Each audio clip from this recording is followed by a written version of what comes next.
Mulheres do Futuro. Nós somos as Valentinas e este é um podcast para falar sobre empreendedorismo e economia do futuro. E hoje a gente está recebendo aqui a Flávia Lippe. A Flávia Lippe, ela é empreendedora social, especialista em neurociência e relações no trabalho. Flávia, muito obrigada por ter aceito aí o nosso convite, né? E seja muito bem-vinda ao podcast Mulheres do Futuro. E a gente teve muitas boas referências de você, né? Até pelo teu histórico de empreendedorismo social. Eu queria que tu se apresentasse um pouquinho aqui pra gente, contasse um pouquinho de você, né? Quem é a Flávia, né? E essa sua trajetória dentro, né, da neurociência, das relações do trabalho. Primeiro, eu queria agradecer, né, a participação. Eu adoro conversar sobre o futuro, apesar de eu viver absolutamente no presente.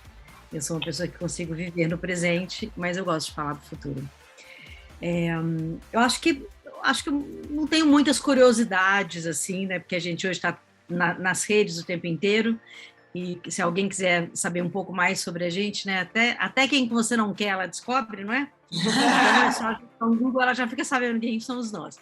Mas eu sou uma estudiosa, uma pesquisadora, tenho um instituto IDHL há mais de 25 anos, que é um instituto de pesquisa, sobre neurociência e relações no trabalho, né? Então, como a gente pode trazer o ambiente científico para dentro do ambiente de trabalho. E, como empreendedora social, que é nosso instituto é sem fins lucrativos, a gente leva esse mesmo conhecimento que a gente leva para o ambiente corporativo, a gente leva para as comunidades carentes do Brasil. Basicamente, eu sou uma estudiosa da alma humana. Que legal. Uma corajosa e inspiradora também, né? Porque tem que ter coragem, né, hoje em dia, para empreender, principalmente no âmbito social. E o tema da nossa live de hoje, a gente quer falar um pouquinho sobre pausas. E só fazendo uma introdução a isso, né, o porquê desse tema.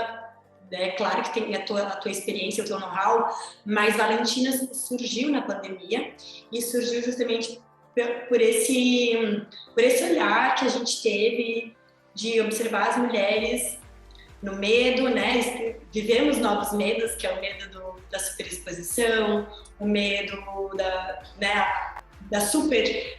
tem que ser perfeita, tem que estar toda hora ali postando o que eu estou fazendo, e aí as pessoas começam a ter burnout, e aí vem a síndrome da impostura também. Então, acho que teve um excesso aí de novas doenças, novos medos que a gente teve nesses últimos 2 anos, e a gente falou muito sobre isso, sobre o ir no seu tempo, sobre pausar. Nunca falou tanto sobre isso, né? Sobre estar tudo bem pausado. Você não precisa ser... Antes era bonito dizer que estava com o dia corrido, né? E hoje em dia não é mais bonito falar isso. Então, queria que tu falasse um pouco sobre a tua visão sobre isso.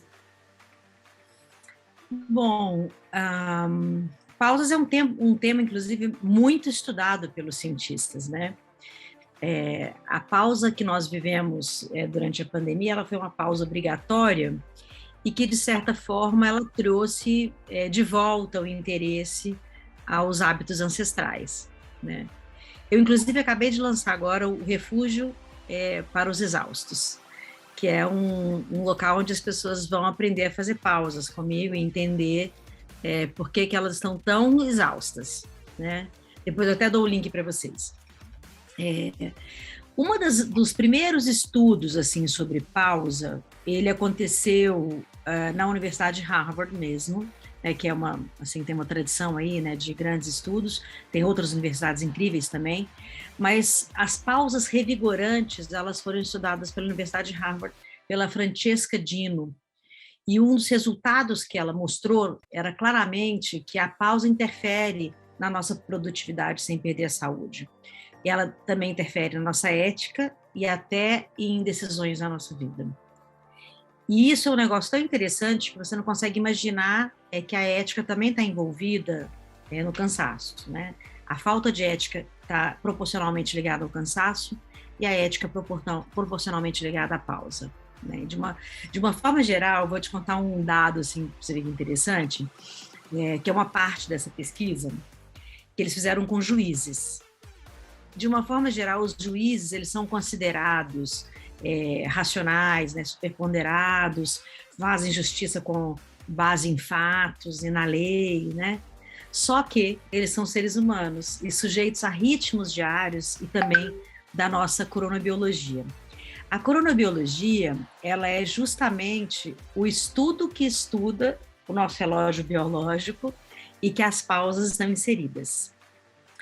Essa pesquisa mostrou, dentro dos tribunais, que pela manhã, bem cedo, comparando com os outros horários, os juízes, eles ouviam melhor. E os prisioneiros tinham mais chances de serem respeitados. Em casos bem parecidos, até iguais, a partir das 11h45, depois desse horário de descanso, as conclusões eram completamente diferentes. Por quê? Porque os juízes já estavam cansados. Eles estavam cansados, eles estavam com fome, e eles precisavam revigorar tanto o olhar quanto o pensamento sobre os fatos. Então, essa é uma das pausas revigorantes, por exemplo, que aconselha que a gente pare a cada 17 minutos, a cada 52 minutos, a gente pare, tome um suco, tome uma água e dê uma caminhada. Uma caminhada pode ser em volta do quarteirão, por exemplo, porque nesse momento você faz com que os seus neurotransmissores eles trabalhem de uma forma mais positiva, proporcionando um descanso que o nosso cérebro precisa.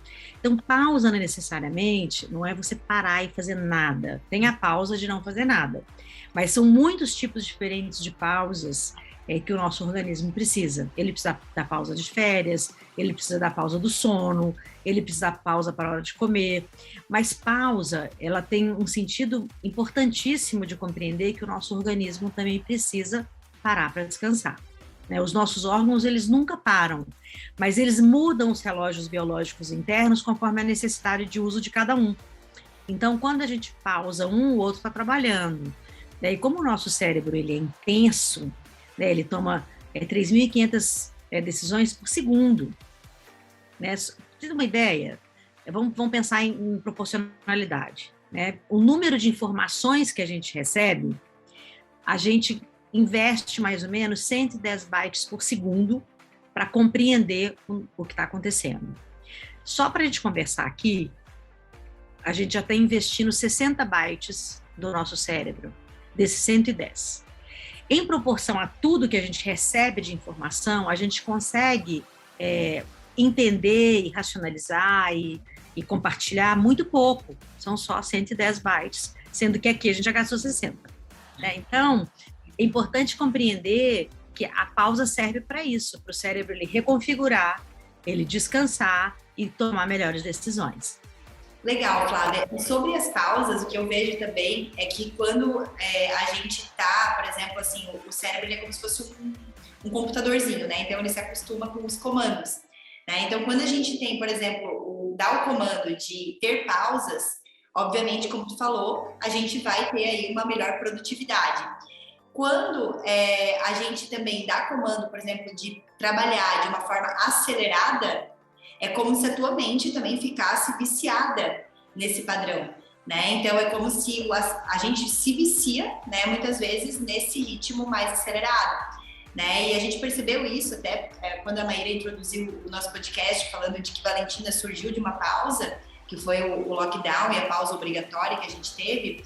É muito importante dizer que aquela pausa ali, ela também permitiu com que várias pessoas mudassem as suas programações, né? Porque se a gente estava ali programado para fazer a mesma coisa sempre, né? Seja através de uma rotina, ou seja através, né, de uma rotina desenfreada, quando a gente pausou obrigatoriamente, muitas pessoas se obrigaram a se questionar, né? E aí vem muito do conceito também do ócio criativo, né? Que fala-se assim, que quando tu se permite também vivenciar um ócio criativo, né, respirar um pouco, sei lá, ir para um retiro, né, mudar de ambiente, fazer uma viagem, tudo que tu para a rotina e começa algo novo, isso também permite que novas sinapses neurais, que novas situações, experiências, né, façam com que tu possa também comparar e trazer novas ideias, né? Então, eu acredito também que as pausas, elas estão bem relacionadas aí também ao processo criativo. E aí queria que tu contasse um pouquinho sobre isso, né? Porque o empreendedorismo é o tempo todo, né, uma criatividade. A gente está num campo fértil onde o tempo todo a gente está ali pensando em novas soluções, o que a gente pode criar, né? E se a gente também não permite parar, né, a gente também não consegue utilizar esse campo criativo. Então, eu queria que tu fizesse essa relação, né, das pausas também com a criatividade, né, com esse processo de ter novas ideias, de inovação. Então, são muitos assuntos, né, que você trouxe num tema só, e a gente pode separar um pouquinho, né? O nosso cérebro, como ele tem que tomar muitas decisões por segundo, ele acaba buscando aquilo que a gente faz com mais frequência. Não necessariamente é o melhor para nós, mas é aquilo que a gente construiu com mais frequência. Tanto os vícios, que eles não são muito positivos, quanto os hábitos, que podem ser positivos, eles vêm dessa experiência do cérebro de buscar dentro de você algo que você já fez e que pode ser que você queira repetir, né? E essa é uma questão. A pausa em si, ela não impede isso é um processo natural do cérebro. Isso é como o cérebro funciona. O que acontece no funcionamento do cérebro é que quando a gente pausa, a gente tem a consciência de que algo a gente precisa mudar. Qualquer mudança, para ela ser perene, plena, ela não é rápida. Nosso cérebro precisa de 92 dias para ele iniciar a ideia de que alguma coisa diferente vai acontecer.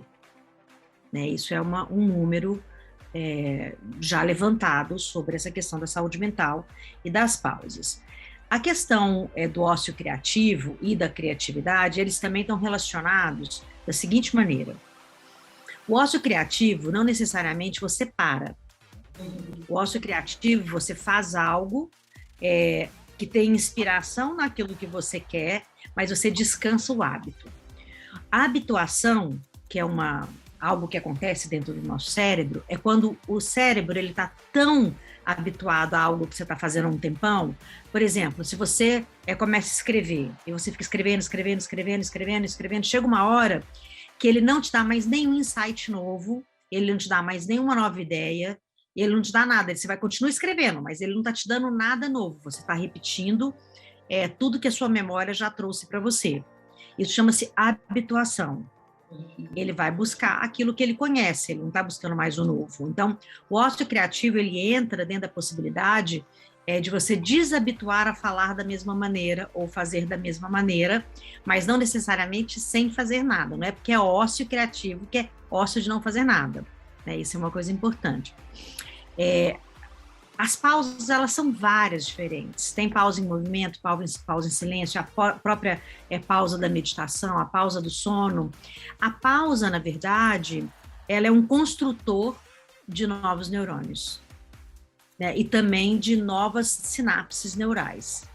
Quanto mais você dá oportunidade de buscar novos temas, novos assuntos, criar novas sinapses, mais você tem respostas diferentes àquilo que você está fazendo. Então, quanto mais você pausa, eu aconselho, por exemplo, a cada hora pausar pelo menos 1 minuto. Você pode juntar a pausa de 17 minutos, mas você pode pausar 1 minuto para respirar, né? Respirar e deixar o seu corpo diminuir o nível de cortisol, aumentar o seu nível de endorfina, porque isso também aumenta a sua saúde mental. E a pausa de 17 minutos, uma pausa que pode ser em movimento. Então, você ou subir escada, ou dar uma volta no quarteirão, ou fazer prancha, né? A prancha é o exercício mais completo que existe em termos neurocientíficos. Se você faz de 1 a 5 minutos de prancha, por exemplo, por dia, é todo o exercício que você precisa fazer para a sua vida. Porque você movimenta todos os músculos do seu corpo e todas as condições neurais que a gente precisa para ser saudável. E isso é uma forma de pausa. Claro, quando a gente está treinando, você fica 1 minuto e já está morto. Mas quando você já está treinadinho, você pratica. Eu poderia imaginar fazer 5 minutos de prancha, gente. 1 minuto eu já estou morrendo. Não, é treino, né? Tudo é treino, né? Isso é um tipo de pausa que é uma pausa que a gente chama ativa. é uma pausa ativa. Né? Tudo que a gente faz para ter saúde, a gente pode aumentar a produtividade tendo saúde. Perfeito. Não, e eu uso aquele Pomodoro, né, que é um aplicativo que ele coloca no cronômetro, né, coloca o tempo das pausas, porque eu sou uma pessoa bem acelerada, então eu tenho que realmente me policiar para fazer essas pausas. Eu lembro que há uns anos atrás, quando eu trabalhava em agência ainda, eu tive que ir, inclusive, no oftalmologista, não sei se a gente conta essa história, porque eu não piscava. Tipo, eu tava já com eu tive que começar a pingar colírio, e era falta só de piscar, pra tu ver como eu era muito acelerada. Então, eu tive que começar a criar certas coisas na minha rotina, no meu dia a dia, para eu parar, para eu ter os meus momentos de pausa. Então, eu utilizo esse aplicativo, que para mim me ajuda bastante. E eu faço não 17 minutos, eu faço a cada 25 minutos, ele dá uma pitadinha, daí pelo menos. Nem que, né, às vezes é uma pausa ativa, onde eu vou lá, faço um cafezinho, e ele até tem isso, né, que faz 4 pausas, acho que é 4 pausas de 3, 2 minutos, e uma maior de 5 ou 10 minutos, se eu não me engano.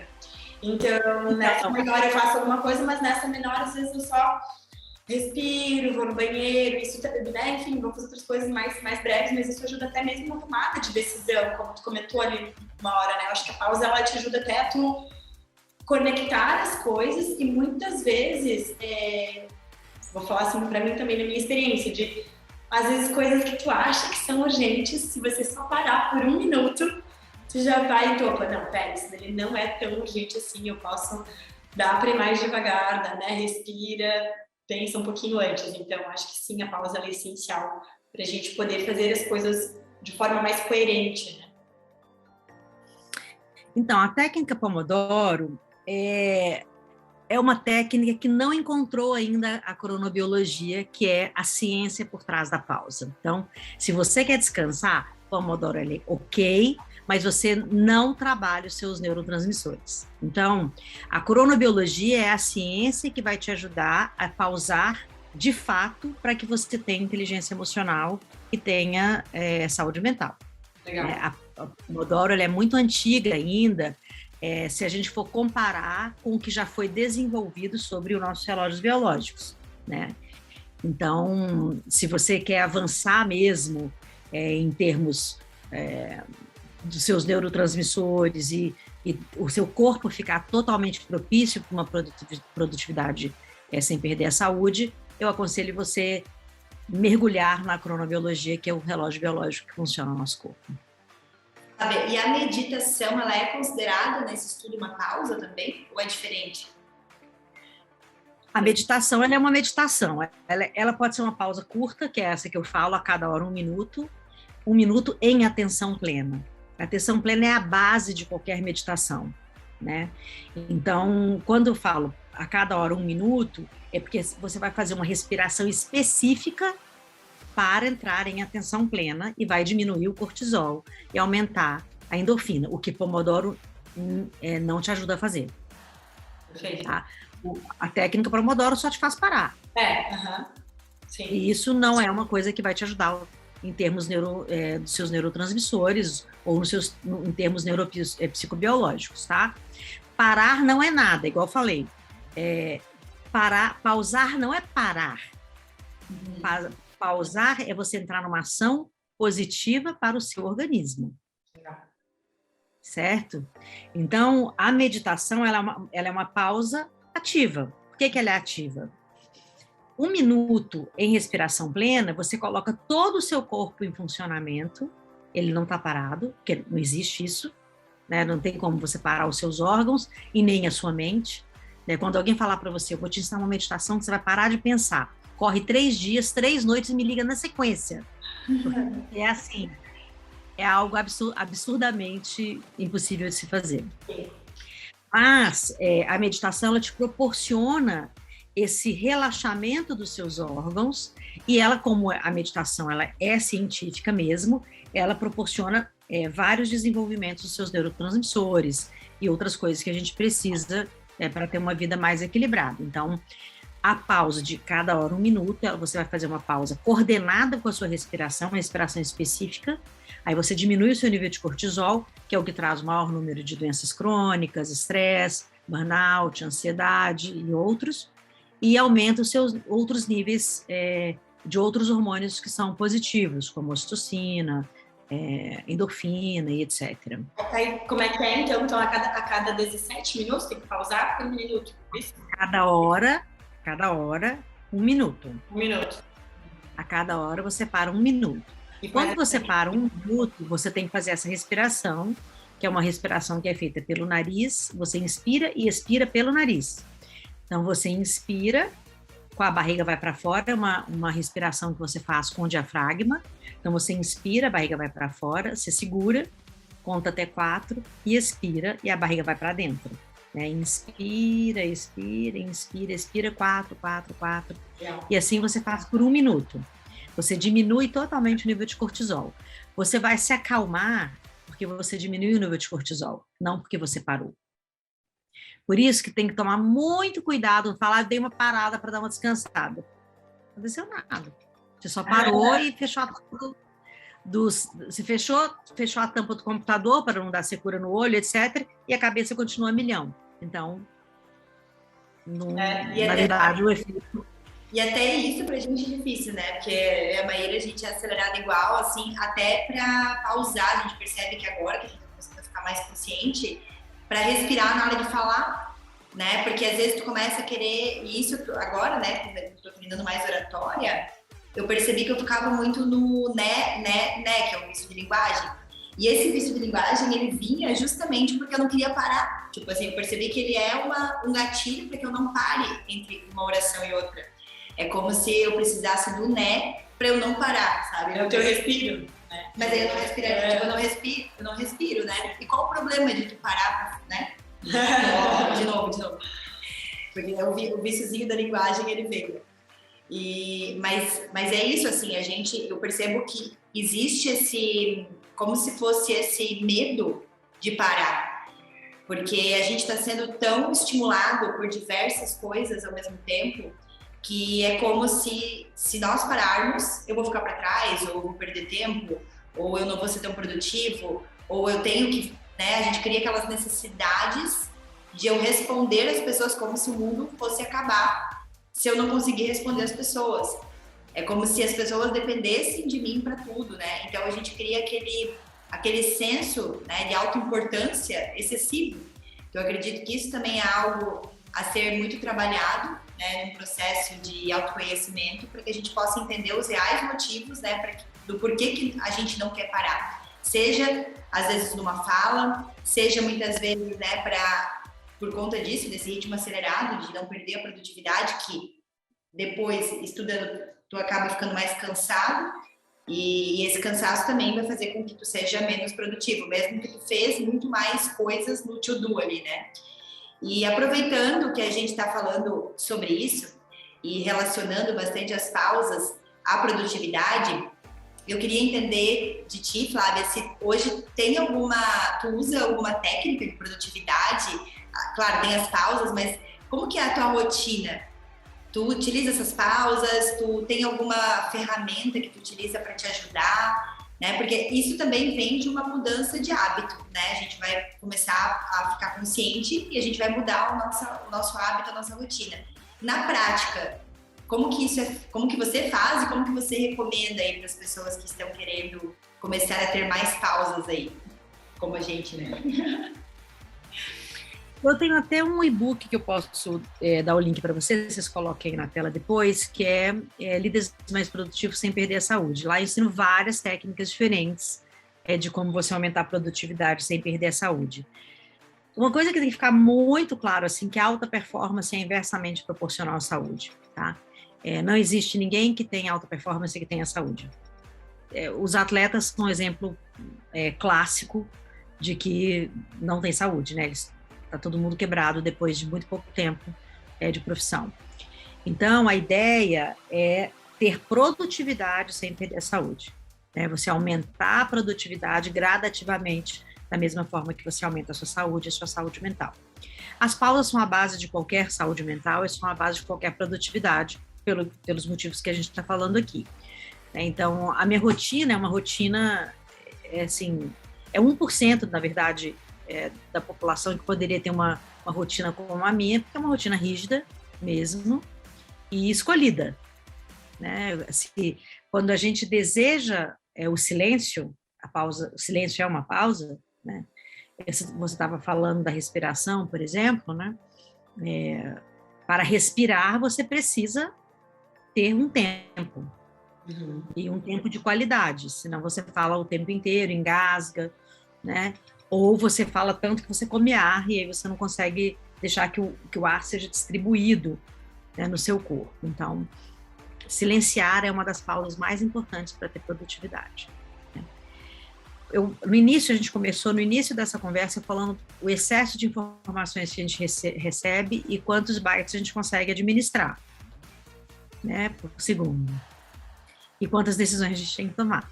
Então, a minha rotina, de uma forma geral, eu acordo muito cedo. A hora, na verdade, depende do cronótipo de cada um. A história de acorde todo mundo às 5h30 da manhã, que vai ser um sucesso, é uma balela tremenda, porque tem corpos que não estão próprios para isso, né? Porque nós temos cronótipos diferentes. Tem pessoas que se dão muito bem acordando de manhã e biologicamente ela precisa disso, e tem pessoas que não conseguem, porque biologicamente elas não conseguem mesmo. E isso precisa ser respeitado. Quando você coloca todo mundo na mesma panela e todo mundo tem que fazer igual, você já cortou a produtividade dessas pessoas. Uma pessoa que é, por exemplo, noturna, que é uma coruja, que a gente chama dentro da cronobiologia, ela começa a produzir por volta das 5 horas da tarde. E ela vai dormir lá pelas 6 horas da manhã, entende? E aí você fala com essa pessoa, ela acorda às 5h30 e a gente vai ter uma reunião às 6 horas, a pessoa está indo dormir. Então, ela jamais vai ser uma pessoa considerada que é competente ou que tem performance, porque o tempo biológico dela está sendo roubado. Né? Tem pessoas que, não, eu sou uma pessoa que produzo muito bem de manhã. Então, o que eu faço eu alimento a minha biologia, como uma boa biohacker, né? Eu alimento a minha biologia do que faz bem para mim. Então, eu faço escolhas que façam bem para o meu corpo físico, mental e espiritual. Eu faço... todo o esforço que eu faço é para que eu tenha uma vida tranquila e que eu possa, de fato, produzir. Então, eu acordo de manhã mais cedo, eu tomo um banho alternado quente e frio, termino com uma ducha gelada, eu faço jejum, não é para todo mundo também, jejum não é para todo mundo, não faço jejum toda vez, é um jejum específico para o que eu estou buscando, e tem jejum para coisas diferentes, né? Jejum não é sinal de emagrecimento também, as pessoas também têm essa distorção. A minha alimentação é uma alimentação super natural, eu como o que eu planto na minha casa, eu tenho horta, então eu sou vegetariana, então eu como o que eu planto. A cada hora eu faço a minha pausa de 1 minuto. Antes de começar meu dia eu faço 1 hora de meditação, antes de dormir eu faço 1 hora de meditação. E durante o dia, todas as vezes que eu preciso realmente dar uma respirada para poder ter uma ideia nova, eu saio desse ambiente que é a minha biblioteca e meu escritório e vou andar de pé descalços na grama, trocar energia, né, com a terra. Isso, na verdade, tem um nome científico, chama-se grounding. Então, eu faço grounding. E assim, eu vou trazendo uma vida mais tranquila. Né? Eu não fico com o celular na mão todo o tempo. Eu não tenho 24 horas para respondendo tudo e todos. Né? Eu crio muitas regrinhas para mim, para que eu tenha uma vida saudável. 2 horas antes de dormir, eu já não tenho mais nada de tecnologia comigo, eu leio bastante, então eu procuro pegar um livro, ou então não fazer absolutamente nada mesmo, brincar com meu cachorro, dar uma volta no quarteirão, enfim, fazer qualquer coisa, menos ficar com a tecnologia, o computador, né, ou o que seja. Então, a rotina para ter produtividade sem perder a saúde é viver no aqui e agora, nesse instante, né? Nesse momento, sem ficar criando grandes expectativas, porque isso é uma das coisas que adoece mentalmente, né? E perfeito como que tu falou, a produtividade, ela é muito individual, né? Como tu trouxe a tua rotina, que para ti isso funciona, tu foi descobrindo qual era o teu jeito, né?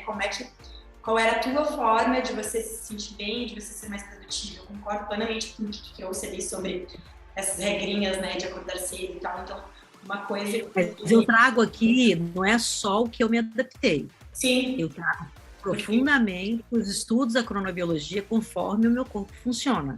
O biohack é isso. É a otimização do nosso corpo físico, biológico, emocional, mental e espiritual, em volta da onde a gente vive. Então, não foi só assim, eu não gosto disso, eu não vou fazer. Né? Tem coisas que eu não gosto de fazer e eu faço porque eu sei que otimizam a minha condição neurobiopsicológica, entende? Eu não gosto de fazer prancha. Eu gostei de fazer prancha. Mas prancha é essencial para quem quer ter a performance que eu tenho. Né? Durante a pandemia, eu escrevi 3 livros. Né? A prova absolutamente concreta de que eu sou uma pessoa produtiva. Sim. Né? Então, assim, não é fazer aquilo que eu acho que combina comigo. Não, é o que o meu corpo biológico, como ser humano, necessita. Então, vocês podem ter um corpo biológico diferente do meu, cada uma de nós tem um corpo diferente do outro, é entender esse caminho e alimentar e nutrir o seu corpo com aquilo que o seu corpo biológico pede, mesmo que você não goste. Né? Eu adoro doce, por exemplo, sempre gostei de doce. Eu adoro doce. Eu não gosto de chocolate, mas eu gosto do sabor doce. Então, eu estou sempre improvisando sabores doces no meu corpo, sem ser o chocolate, que eu sei que o chocolate não é legal para os meus neurotransmissores, entende? A não ser uma quantidade muito pequenininha. Né? Então, não é só fazer, não, isso eu gosto, isso eu não gosto. É realmente procurar otimizar o corpo de uma maneira que você vai dar um boost de energia em todos os sentidos, de alimentação, de hábitos, para você criar novos neurotransmissores, novos caminhos, né, dentro do cérebro, que não é fácil, igual eu falei. Para ele começar a ter uma boa ideia, são 92 dias. Aí ele fala, nossa, ela está querendo mudar. E as pessoas prometem 10 passos para o sucesso, tá entendendo? Não vai rolar, não vai funcionar. Tudo que for 10 passos, faça isso e nunca mais terá aquilo, na verdade, bastante complexo. Perfeito. Tu pode falar um pouquinho mais sobre o biohacking, que foi algo que tu acabou trazendo, para quem não conhece o que é e onde as pessoas podem pesquisar para entender um pouco mais sobre isso? Eu sou muito apaixonada com biohacking, né? O biohacking a gente, quando fala hacking, né, o cara fala, nossa, ela é uma hacker, né? Ela destrói o planeta, entra nos computadores, não sei o que, não. Mas a tradução literal para hacker é conhecer muito de um sistema. Essa é uma tradução literal. Então, o biohacking é você conhecer muito do sistema biológico que você está propondo, que no caso é o ser humano. Então, você vai otimizar todo o seu aspecto químico, o seu aspecto mental, o seu aspecto biológico, social, tudo que faz com que esse corpo físico nosso seja otimizado, né? Essa nossa estrutura seja otimizada. Eu já pratico biohacking, né, eu brinco que é um estilo de vida mesmo, né, que virou moda há alguns anos no Vale do Silício, hoje já está caminhando aí para outros lugares, mas aqui no Brasil a gente tem uma plataforma, inclusive chama Biohacking Brasil, e tem a minha plataforma que é o Biohacking Ancestral.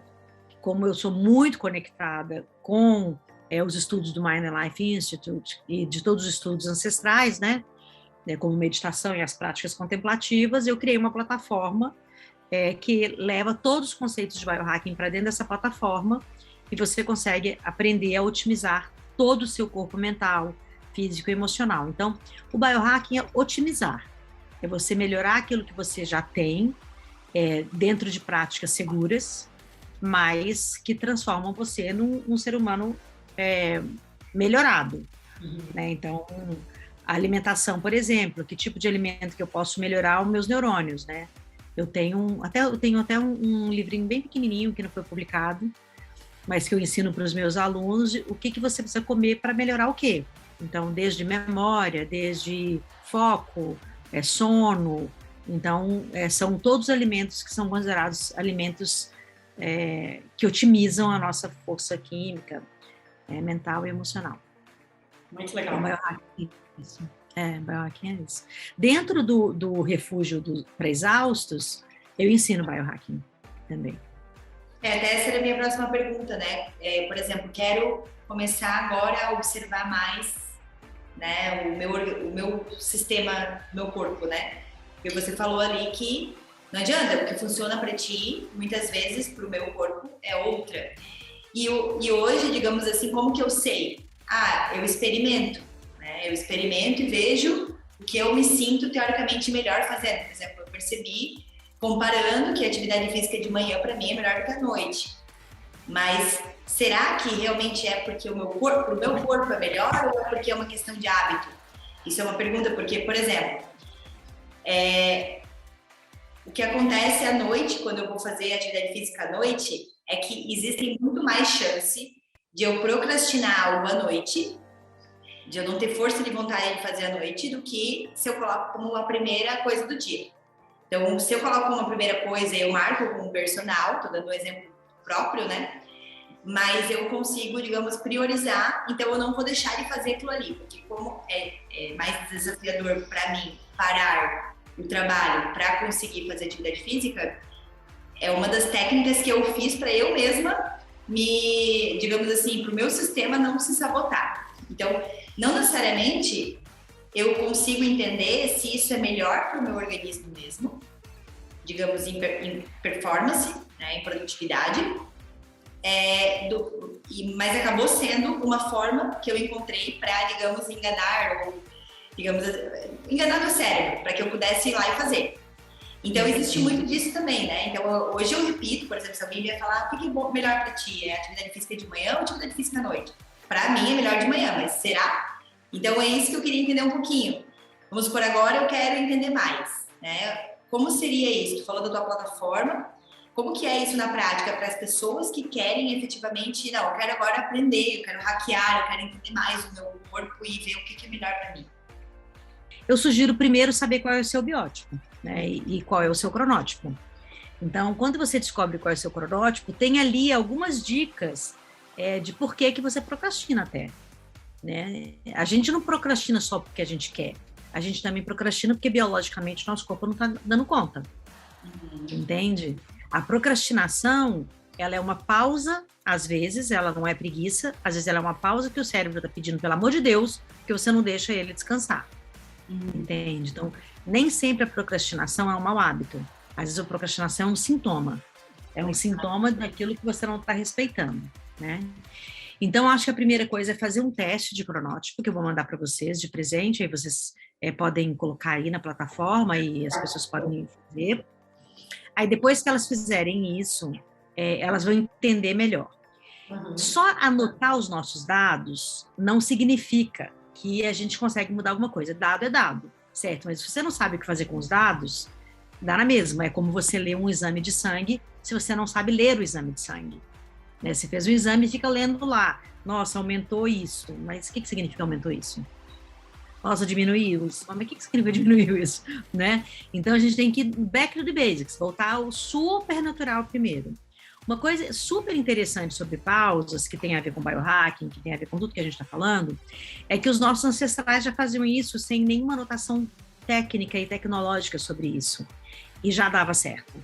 E a gente levou isso para um ambiente científico, provou que dava certo, criamos aplicativos. Né? E começamos a ensinar as coisas com outros nomes, porque era muito mais chique, muito mais legal, e a gente ia vender muito mais. Mas, na verdade, os nossos ancestrais, eles já fazem tudo isso que eu estou falando aqui muito melhor. Se você for voltar um pouco no tempo, ou até passar uns dias numa fazenda, você vai ver que o cara acorda às 5 horas da manhã, vai tirar o leite da vaca, depois ele vai buscar o queijo, depois ele vai buscar as verduras, os legumes, não sei o que. Quando é meio-dia, ele está almoçando. E ele já fez um monte de exercícios físicos, certo? Ele almoça, ele descansa um pouquinho. Você pode ir numa fazenda que você vai ver que isso é um hábito. Ele almoça, descansa um pouquinho, ele não come um prato enorme, né? Ele come muita verdura, muito legume, porque as fazendas sempre têm isso. Tudo fresco, sem agrotóxico. Depois ele vai dormir quando o sol se põe.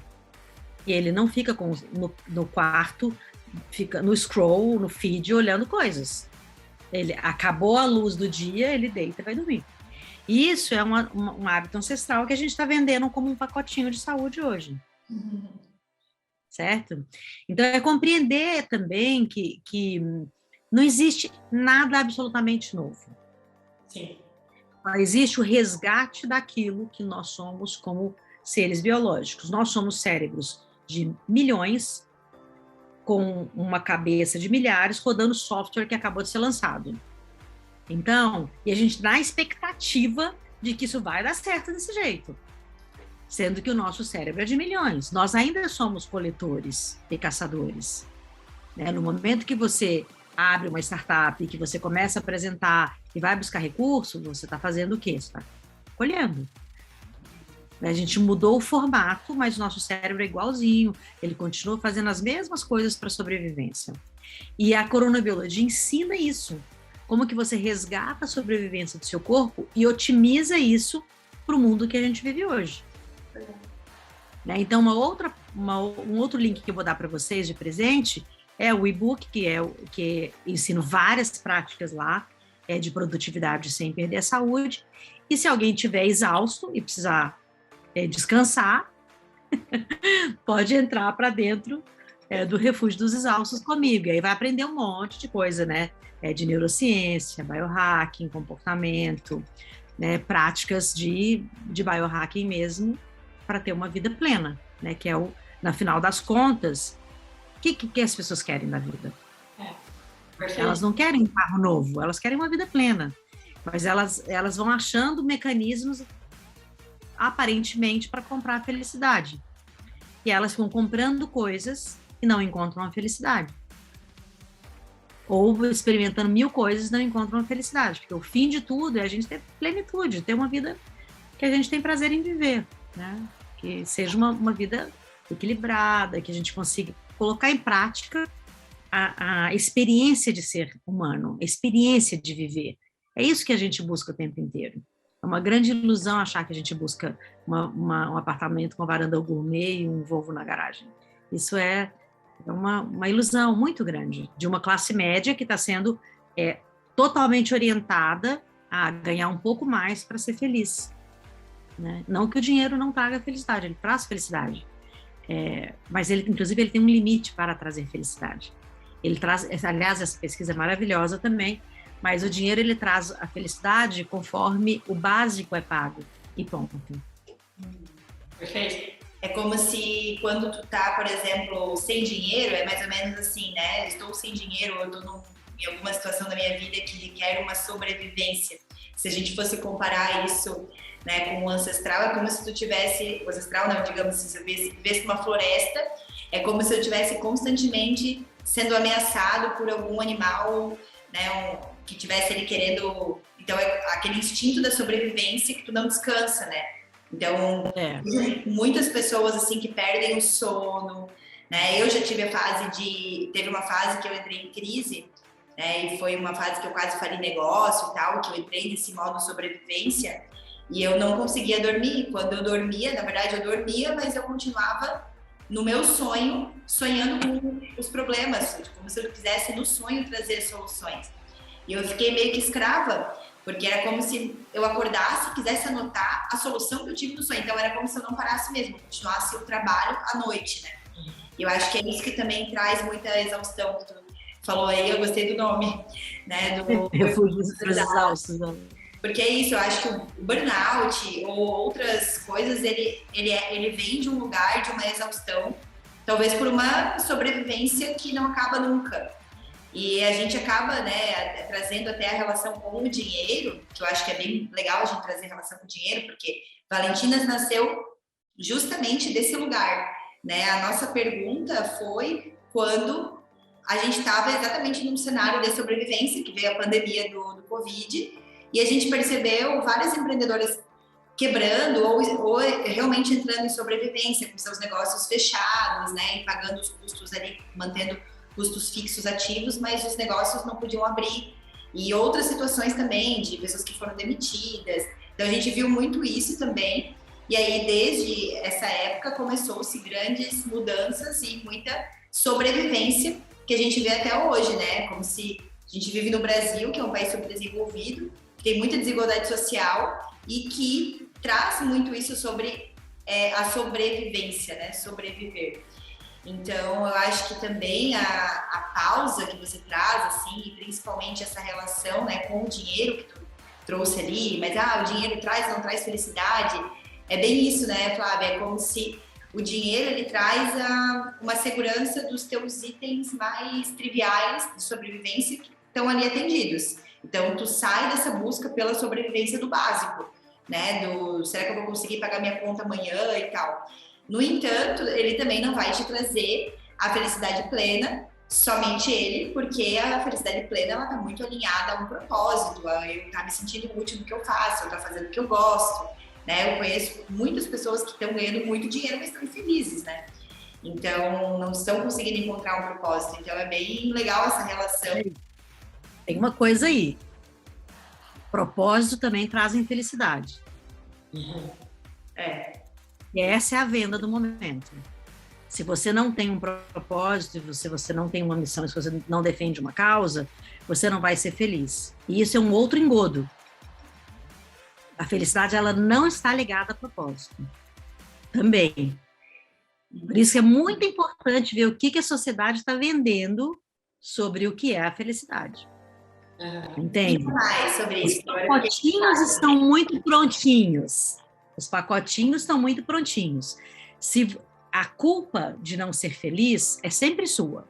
Isso é um engano. Você não é obrigado a ter um propósito. E você não é obrigado a ter uma missão para ser feliz.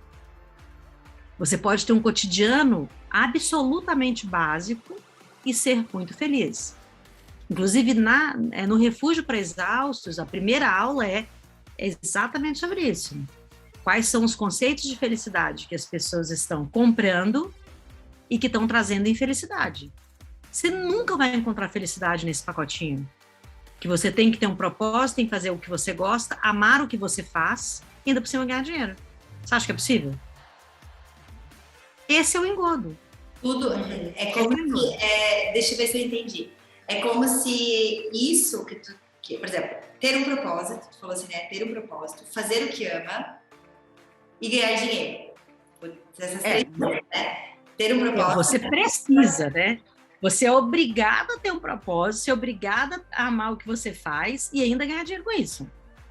É como Porque se você amar o que faz e ter propósito, obrigatoriamente você vai ter dinheiro. Isso não é verdade. Que eu acho que a gente fala aqui que assim, é que existe uma ilusão sobre o propósito, né? A gente falou disso até no podcast anterior.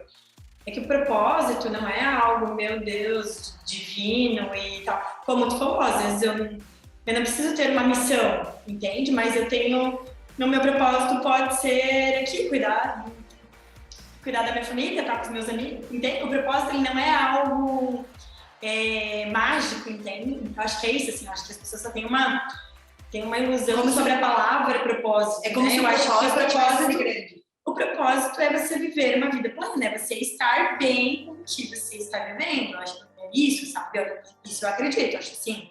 Cada um tem um propósito. Agora, não é medir os propósitos, entende? Eu acho que hoje em dia as pessoas medem muitos os propósitos modulosos, comparam o propósito. Um tem um propósito muito gigante, então não tem um propósito. E aí eu concordo contigo, eu acho que não. Não é isso realmente que vai me fazer feliz. Eu não preciso querer salvar o mundo, eu não preciso querer ter, enfim, isso eu concordo.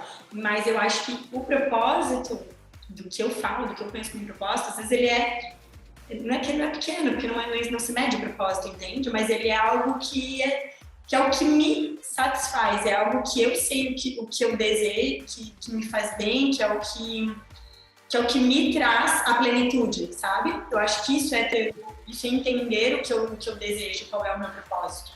Então, não necessariamente ter algo gigantesco, né? Então, eu acho que é isso, assim, acho que é só... E não necessariamente ele vai te dar dinheiro também. Não necessariamente o meu propósito não vai me dar dinheiro, ele pode estar ligado com o meu. E quando ele está num pacotinho só, você é obrigado a ter um propósito para ser feliz. Isso não é real. Perfeito, mas eu acredito, né, minha visão, minha opinião, que o teu trabalho, ele colabora. Tipo, meu propósito não precisa estar no meu trabalho, beleza? Mas ele colabora. Tudo que eu faço, na minha opinião, deveria colaborar para o meu propósito. Porque, assim, entende? Tipo, tudo que eu faço deveria somar. Então, você continua vendendo o propósito. Você está entendendo o que eu estou te falando? Continua vendendo o propósito. E as maiores pesquisas sobre felicidade, elas não incluem um propósito. Quais são, então, não sei se tu pode falar, né, que tá na tua aula, mas... Não, eu posso até falar, mas eu teria que dar uma aula gigante aqui sobre felicidade. Né? Assim, as maiores pesquisas sobre felicidade, dentro da plataforma mesmo, quando você assistiu a primeira aula, eu falo um pouco sobre isso, né, sobre as pesquisas de felicidade, né? Mas esse aqui é o risco, entende? A gente acha que está falando de uma coisa diferente e fala, não, mas é que eu penso assim. Na verdade, a gente não pensa assim, a gente está só replicando de uma maneira diferente o que a sociedade está cobrando da gente. Você entende o que eu estou falando? E a sociedade continua cobrando isso. Se você não tiver um propósito, você é um infeliz. Entende? Eu acho que aí entra muito o que está sendo vendido como propósito. Porque, por exemplo... Está sendo vendido como felicidade, esse é o ponto. Isso, mas assim, o que será que é propósito nessa situação, né? Porque propósito virou-se assim agora, como tu falou, virou modinha falar propósito, né? Virou a aula básica de empreendedorismo, qual é o seu propósito? Então, o que eu estou trazendo, assim, vende-se muito isso, existe aquela coisa do vender uma coisa ideal, como tu disse, assim, né? O livro, por exemplo, Milagre da Manhã, que cria um método para que todo mundo tivesse que seguir. Eu fiz isso um tempo, segui o Milagre da Manhã, tive alguns ganhos, mas foi ali por 2, 3 meses, porque eu nunca tinha acordado cedo na vida e tal. Mas isso não se manteve pro resto da minha vida, mas beleza, foi uma experiência. Você sabe por quê? Você falou 2, 3 meses, não é? Não. Que eu segui 92 dias é o que o cérebro precisa para entender que você quer uma mudança. Então, quando você chegou nesses 3 meses, não mudou nada. Você não fez a mudança. Sim. Você só foi até os 3 meses. Foi mais ou menos isso. A mudança é a partir daí, e se for bom para o seu organismo físico, entende? Talvez você não seja uma pessoa que realmente vai produzir muito de manhã, sabe? Cedinho, assim. Às vezes não. Isso não está errado. Isso é biológico, não tem nada de errado ou certo com isso, sabe? Ô Flávia, a gente falou ali, né, que existem, tu falou muito assim sobre os pacotes que são vendidos, né, como ideal, né, os pacotinhos prontos, eu acho que tá aí, né, como se fosse a receitinha mágica do segredo das coisas, o segredo da felicidade. Eu acho que o que a gente pode tirar muito dessa nossa conversa hoje é a personalização. Né? Cada indivíduo é único. Então, se eu sou única, como é que eu vou querer entrar num pacote? Como é que eu vou querer comprar uma verdade? E eu acho que tem muitas vendas aí de verdades absolutas. Né? Então, eu acho que eu gosto dos métodos para que... Beleza, o que para mim é um método? A pessoa, digamos, testou aquilo ali nela, funcionou para ela. Aquele método ali, para as pessoas que não têm autoconhecimento ou que não conhecem isso mais profundo, elas vão às vezes, beleza, eu vou experienciar isso aqui, eu vou experienciar esse método. E aí aquilo ali virou uma experiência que tu vai ajustar o que faz sentido para ti. E eu acho que o grande ponto é justamente esse autoconhecimento, de eu conseguir realmente entender o que faz sentido para mim, para o meu organismo, para aquilo que eu penso. Para mim, por exemplo, Grace, faz sentido um propósito, porque um propósito maior faz com que eu tenha vontade de levantar para poder fazer acontecer, porque eu sou movida, talvez porque o meu organismo, a minha forma de pensar, ela é movida a um desafio, é movida a um objetivo macro, e eu preciso... Mas qual é o seu propósito? O meu propósito hoje se for no macro, eu gosto de estar sempre contribuindo com o desenvolvimento de outras pessoas, né? Se for falar no macro.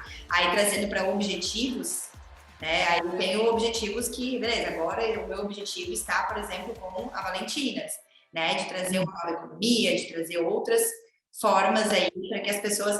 E é legal até esse link, porque quando nasceu Valentinas, que foi aquele gancho ali que eu falei, foi justamente por causa de uma dor geral que a gente estava vendo relacionada ao dinheiro. E aí, ver que o dinheiro faz com que as pessoas fiquem escravas daquelas verdades ali, daquela situação. E olha só, tem tudo a ver com pausas, né? Tem tudo a ver com isso, porque a gente só conseguiu perceber que poderia ter uma solução alternativa ao dinheiro naquele momento, porque foi feita uma pausa, a gente parou realmente para poder analisar o contexto e aí sim, vamos pensar numa alternativa. Nasceu disso, nasceu dessa dor. Então, hoje, digamos que a dor do dinheiro, das pessoas estarem muitas vezes fazendo aquilo que elas não acreditam, né? O tempo delas está sendo gasto com coisas que elas estão só numa sobrevivência para ganhar dinheiro. Então tá tudo, é como se fosse uma eterna corrida dos ratos, onde ficasse o ratinho de laboratório ali, correndo ali sem se questionar, sem pausar, né? Então eu vejo isso, assim, que agora a gente trouxe o gancho do dinheiro, mas é um papo bem profundo, né? Se a gente for agora falar ainda de unido com felicidade, né? Só felicidade aí já daria um podcast para isso, né? Muito mais, né? Mais podcasts aí para falar de felicidade. Então é realmente um assunto a se questionar. E eu vejo muito essa questão de a gente buscar aquilo que faz sentido para mim, entender no meu processo o que é o melhor, né? Então. Mas eu quero um outro podcast só pra gente falar sobre esse tema aqui. Porque de verdade, nas minhas crenças, eu acredito também no propósito, eu acredito em trabalhar com o que eu amo, eu acredito que sim, que eu posso ter um propósito, que eu posso trabalhar com o que eu amo e eu posso ganhar dinheiro. Então eu gostaria muito, já ficou o convite pra gente fazer um outro podcast só pra falar sobre isso, né? Que ela tem uma outra... Eu gostaria muito de te ouvir, sabe? Eu queria ouvir um pouco a tua visão, qual é... Eu falo sobre isso dentro do refúgio dos exaustos. Então, se vocês quiserem ver uma aula inteira, com 3 episódios, entra lá dentro, que é esse o tema da minha aula. Estou muito curiosa para ouvir isso. Eu vou mandar um link para vocês, que aí vocês vão ver todas as pesquisas. Eu venho pesquisando desde 2013, o que é felicidade. Legal. E todas as pesquisas do mundo. Eu fiz um resumo das maiores pesquisas e o que deu certo e o que não deu certo, e vocês vão ficar surpresos. Quero muito. A questão da sociedade faz com que a gente acha, que a gente pensa naquilo que a gente está repetindo. Perfeito. Porque a gente está dentro de um grande sistema. Eu percebo em tudo assim, nas narrativas, na mídia, tudo que a gente compra tem narrativas diferentes para contar, às vezes situações. A gente começa daí a entrar numa crise de pensar assim, cara, eu acho que nada do que eu acredito é verdade, sabe? Nada, o que é a verdade? Tudo foi implantado na sua cabeça. Tudo foi implantado. Bolhas, é aquilo que eu tô, é o meio que eu tô, dentro desse contexto isso é verdade. Tu vai numa periferia, vai ser outro contexto. Vai falar de propósito? Né? Porque daí tá na sobrevivência. Porque também que é o que a gente falou. Então, vocês estão enganadas. De novo. Você vai numa periferia? Tem sim. Não estão todos no modo sobrevivência. Vocês estão falando de dinheiro. É diferente. É outra coisa. Perfeito. Quero ouvir. Existem pessoas que estão num estado de plenitude e que o que elas fazem não faz a menor diferença para a humanidade. E elas estão no estado de plenitude. Entende? Acredito. Não significa que você tem que ajudar a humanidade para ter propósito. Isso é outra coisa que é mentira, porque você tem que ser uma pessoa sublime.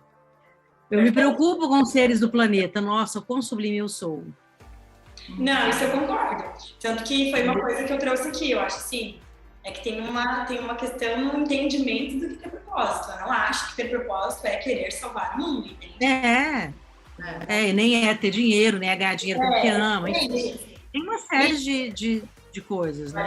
Mas você pode ir para uma periferia e encontrar pessoas que têm propósitos absolutamente concretos e que não tem nenhuma relação com o que a gente considera ser um propósito. Perfeito, mas é isso. Eu falo que eu tenho um instituto sem fins lucrativos o tempo inteiro nisso, né? Não, perfeito, mas isso eu concordo, eu acredito, assim, a pessoa que está ali na periferia, ela pode ter um propósito, mas o propósito dela não é esse, que é o que a gente, que é o que as pessoas têm ilusão de que é propósito, porque eu acho que é isso, acho que é o significado da palavra que está mal colocado, entende? Que as também. pessoas têm a ilusão do que significa propósito. Eu acho que é isso, assim, que tá um pouco... Quando você tirar a palavra propósito do seu vocabulário, você vai entender onde está a felicidade. Porque senão a gente vai ficar rodando aqui, ó.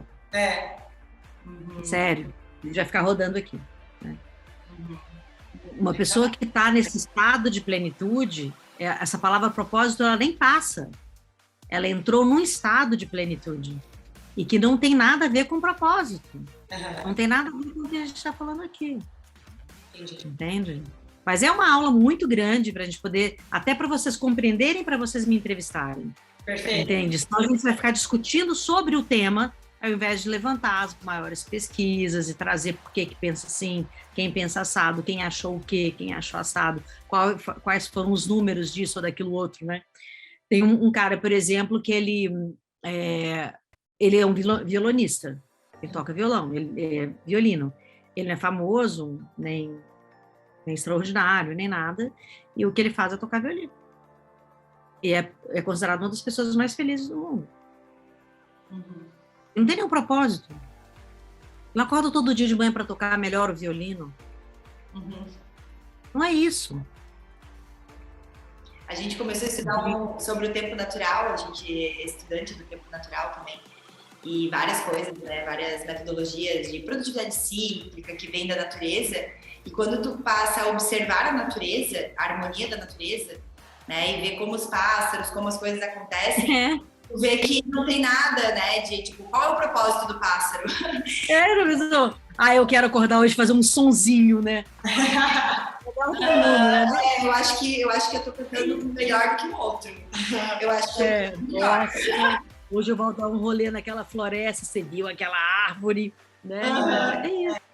A gente não pode contextualizar a vida a partir de narrativas, entende? Assim, eu acho que a ciência tem uma característica interessante, né? A ciência não é perfeita, porque também dentro da ciência tem as narrativas da ciência, né? E uma pesquisa pode ser falsa pesquisa do início até o fim, porque tem um patrocinador atrás dela, né? Claro. Então, não é isso que eu estou falando também.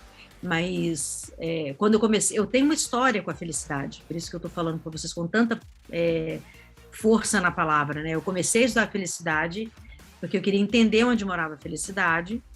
Em 2017, eu quase morri, eu fui picada por um inseto.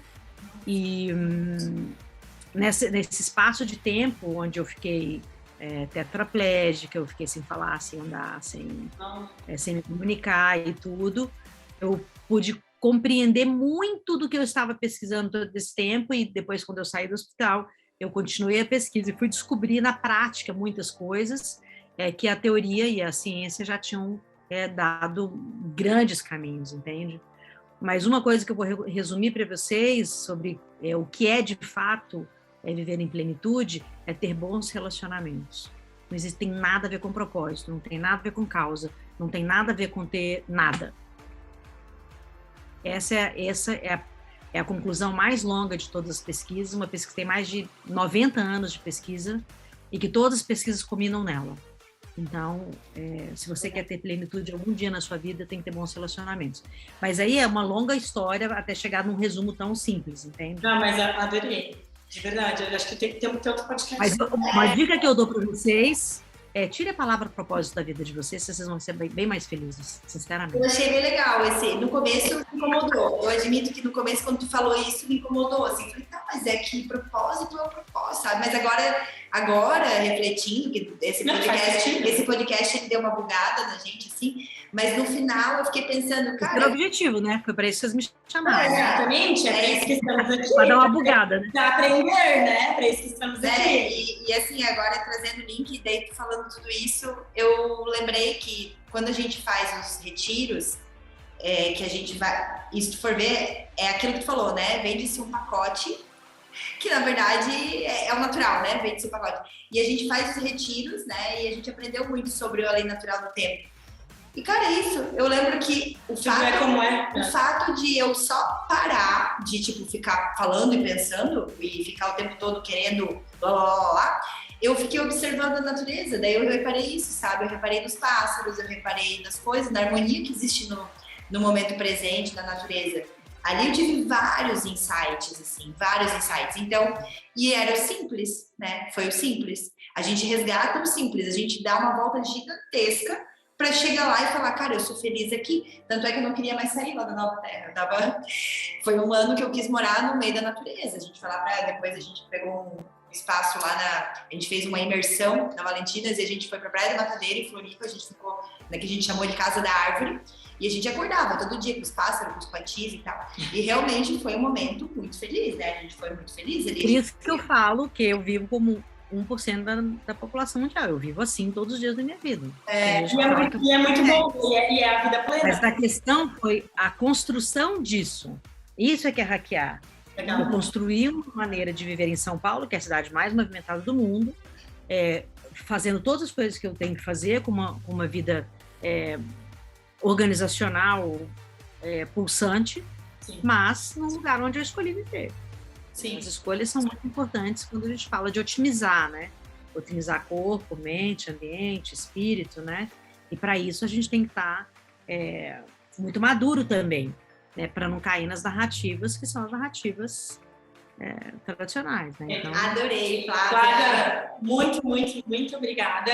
Inclusive, assim, ó, fica o convite já, a gente vai estudar, a gente vai olhar os teus links e a gente faz um novo podcast pós esses novos ensinamentos que a gente vai ter, que a gente já aprendeu muito aqui hoje. Então, obrigada de verdade por compartilhar, por trazer um pouco da tua experiência, informação, né? Tu tem muito conhecimento. Então, muito obrigada mesmo por compartilhar com a gente. Obrigada por ter aceito o convite. Aprendemos muito já aqui hoje. Eu que te agradeço. Eu agradeço vocês duas, porque eu sei que não é fácil a gente ser confrontado e nem ser bugado nas nossas próprias narrativas. Mas quando a gente de alguma forma, acordado também, né, esse é meu papel. Eu estou acordando as pessoas, eu estou acordada. Eu estou acordada porque eu já fui monge, porque eu já fiz muito, tenho 55 anos. Obviamente, as experiências que são muito novidades hoje, provavelmente eu fiz na década de 70.